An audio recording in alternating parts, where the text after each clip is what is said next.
The U.S. cannot be allowed to host the World Cup or the Olympics. Boycott it. Mexico, Brazil, Colombia, Senegal, Iran, Cote d'Ivoire all need to say, we're not playing in the World Cup. 4 nations banned, 75 countries shut out, Europe threatening to walk away. This is the 2026 World Cup, and it's falling apart before a single ball is being kicked. I'm looking at something that should be impossible. The biggest sporting event on the planet is 5 months out, and governments are openly discussing whether to boycott it or not. Not fans, governments. We are not talking about minor players here. Germany, the Netherlands, the United Kingdom, countries that have sent teams to every World Cup for decades are now asking if they should even show up. And here's what nobody is talking about, viewers. This didn't start with a policy announcement or a diplomatic cable. It started with a trophy, a golden trophy handed to one man at the Kennedy Center in Washington. While the world watched the World Cup draw on December 5, 2025, reports are now confirming that moment, that ceremony set off a chain of reaction nobody saw coming. But wait, it gets worse. Because while that trophy was being presented, while officials were celebrating what was supposed to be the biggest World Cup in history behind the scenes, the State Department was already drafting documents that would bar millions of fans from entering the United States. Documents that would turn qualifications into cruel jokes for 4 national teams. Documents that will make this tournament the most politically divisive sporting event in modern history. My feeling is boycott it, really. Honestly, I think the World Cup is a joke. I think FIFA giving Donald Trump a big rosette and a peace prize has undermined everything that football's about. I think the fact that it's being played in a country that's threatening not to give visas to the players, to the staff, to the fans, I think it's ridiculous. I think it's a complete embarrassment. If you're finding this deep dive into the high-stakes drama surrounding the 2026 World Cup insightful, hit the subscribe button and click the notification bell icon. Over 92% of our viewers haven't yet, and it's the best way to ensure you don't miss out on any of our breakdown in this story. It's free, it takes a second, and it means the world to us. Thank you for joining the Global Observer. Now let's go back to the story. Baby, they ain't coming, they ain't coming, they ain't coming no more. 17,000 soccer fans from around the world have canceled their tickets for the 2026 FIFA World Cup. And this is all a result of the Trump administration's policy around migration. People around the world see what's happening to migrants in this country, see what's happening to American citizens like Renee Nicole Good in this country, and they are saying, bitch, it won't be me, bitch, it won't be me. I'm gonna stay home. Let me show you how deep this goes. The tournament was awarded to the United States, Canada, Mexico in 2018. 8 years of preparation, my friend. Billions of infrastructure, stadiums ready, 78 matches scheduled on American soil, including the final in New Jersey. Everything, my friend, was set, was perfect, and then January happened. Now, on 14 January 2026, Washington announced it was suspending immigration visa processing from 75 different countries indefinitely. But now the court has given me the unquestioned right to ban all sorts of things from coming into our country, to destroy foreign countries. But a much more powerful right than many people ever thought we even had. 8 of those countries have qualified teams: Brazil, Colombia, Egypt, Ghana, Jordan, Morocco, Tunisia, and Uruguay. Fans who had already bought tickets, booked flights, and planned trips around their teams suddenly forced to stay back. Official statement claimed tourist visas weren't affected, but families spending thousands of pounds aren't taking chances with vague assurances. Now, what I'm about to show you changes the whole picture. This isn't about visa paperwork. 4 nations face complete travel bans. Iran, the first team to qualify through Asian competition, cannot send supporters to Seattle, New York, or anywhere in the United States. Their officials already boycotted the World Cup draw in Miami after being denied entry.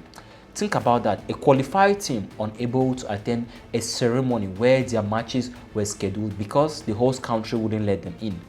What is the world saying about this boycott? The 2026 FIFA World Cup is just months away, but instead of excitement, anticipation, and celebration, the build-up is being dominated by backlash, fear, and controversies. primarily due to the political developments happening around. The German politician Jürgen Hart has raised the idea of a potential World Cup boycott in a German newspaper. Calls are growing louder in the United Kingdom for England and Scotland to boycott the 2026 FIFA World Cup that is set to be co-hosted by the United States. Soon we will host the World Cup and the Olympics, both of which I got. Yeah, it's all about him. I used to think it was about the athletes. That was dumb of me. I've learned since then. No, it's about Trump. He got the Olympics. Those were both locked in the last year, right? It was a thing that he did. Anyway, he's got it. But can he keep it? Because it's scheduled to appear, both the World Cup and the Olympics. But let's focus on the World Cup. He's angering a lot of the world, and they might not necessarily want to take part. Let's start now with Germany, a country that certainly members of his administration have some fondness for, at least, about 80 years ago. But here's where it gets complicated. Haiti earned their spot for the first time in over 50 years. Generations waited for this very moment. Their entire football history led to this moment, and every single one of their group stage matches is scheduled in the United States. Boston on 13 June against Scotland, 2 more on American soil. Their fans, their families, the people who believed when nobody else did, they are watching from outside. Empty seats where celebration should be. The footage we are now seeing from Port-au-Prince shows fans who know they will never make it. The travel ban isn't temporary, it is indefinite. Now, speaking of African countries, Senegal, the African champions, qualified for their 3rd World Cup. Their opener against France at MetLife Stadium in New Jersey on 16 June is one of the tournament's biggest matches. Dear viewers, thousands of supporters bought tickets months ago. They have match tickets, they have hotel reservations, they do not have visa clarity. Partial restrictions means applications sit unanswered while departure dates approach. One supporter told reporters that attending the World Cup felt non-negotiable. The State Department had a different view. Wait, it gets worse. Ivory Coast, another African power, faces the same uncertainty. Their matches against Ecuador, Germany, and Colombia span multiple cities. Fans are now being told to hope diplomatic relations improve by June. That's not a travel plan. That's a gamble. And families aren't gambling with their savings on maybe. Here's what the former president of FIFA had to say. This is the part that kept me up last night.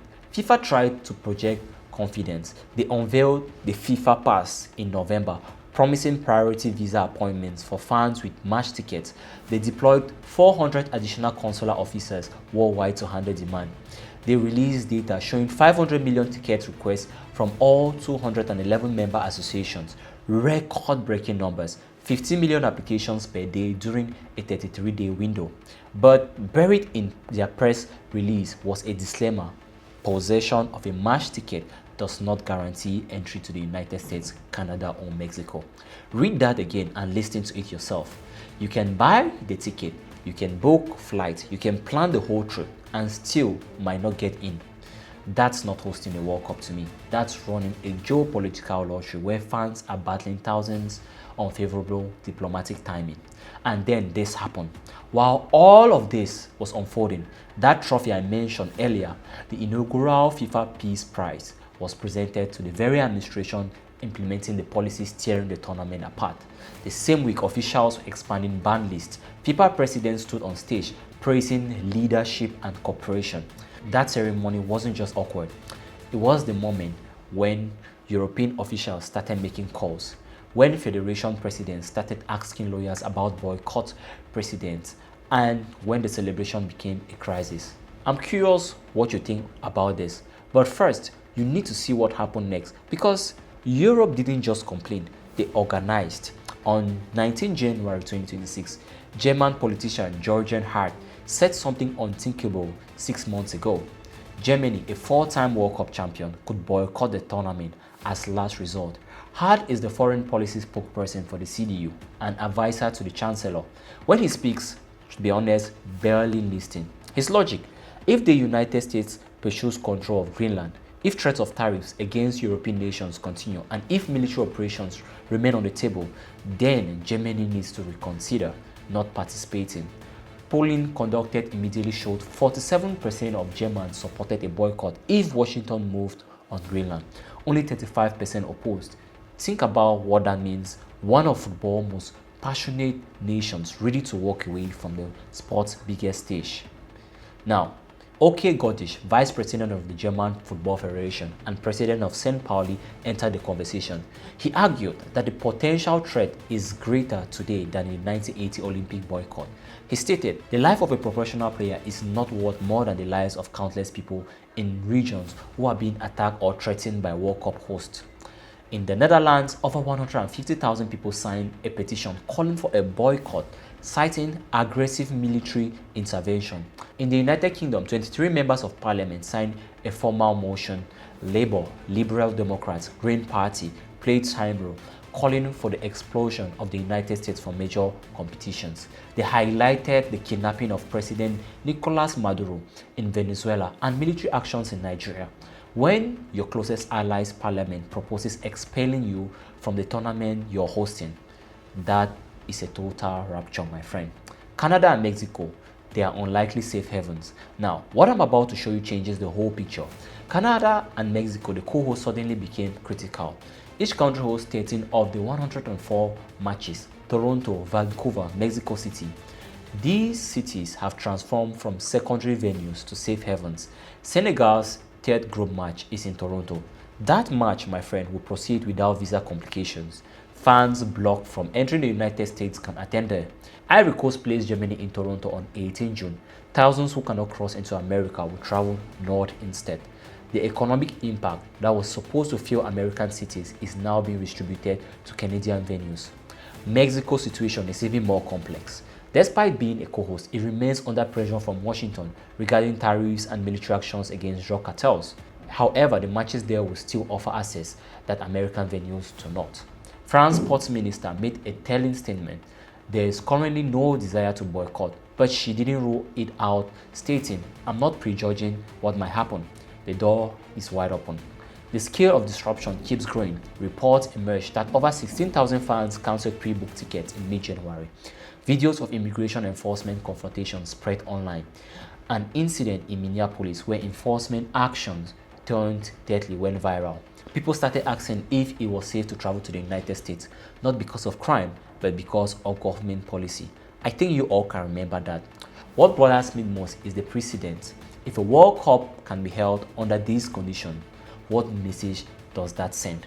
What happens next time a host country bans fan bases or create a climate of fear? This isn't the last time.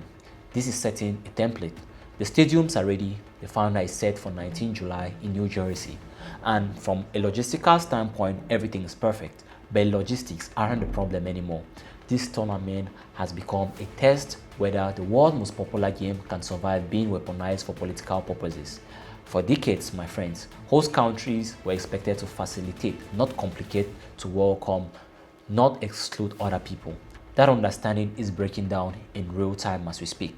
FIFA cannot move the tournament now, not with 5 months, 3 months remaining. They are locked in, which means they have two choices: hope the backlash fades or watch their showcase events become a cautionary tale. Teams that do not participate will face questions. Why did you go when others stayed home? Players who dreamed of representing their nations will be asked about immigration laws instead of tactics. The countdown is on. Few days until kickoff on 11 June. Either this becomes the greatest World Cup ever staged, or it becomes the moment that reshapes how global sports and national politics intersect. By the time that final whistle blows in New Jersey on July 19, we all will know whether the World Cup is bigger than the countries that host it, or whether it's just another tool in the geopolitical toolbox. Everything I just told you about the tournament being a geopolitical lottery, it just hit a massive legal war. Now, on February 20th, 2026, the United States Supreme Court handed down a landmark 6-3 ruling that struck down the very tariffs that were fueling the European boycott movement. The court ruled that the administration overstepped its authority by using the International Emergency Economic Power Act to bypass Congress. Chief Justice Roberts was blunt, writing, "The United States, after all, is not at war with every nation in the world." He made it clear the power to tax and set tariffs belongs to Congress, not the president. But if you think this fixes the World Cup, you are wrong. It actually made the situation more volatile. Within hours of the ruling, the administration called the decision a disgrace and a blow to national security.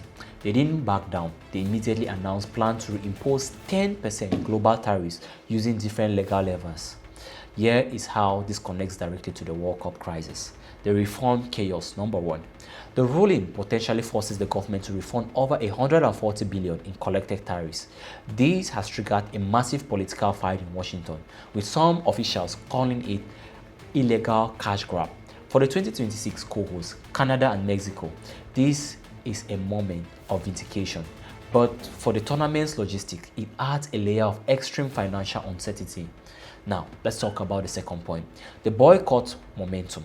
Instead of cooling tempers in Europe, the ruling has embodied the boycott movement.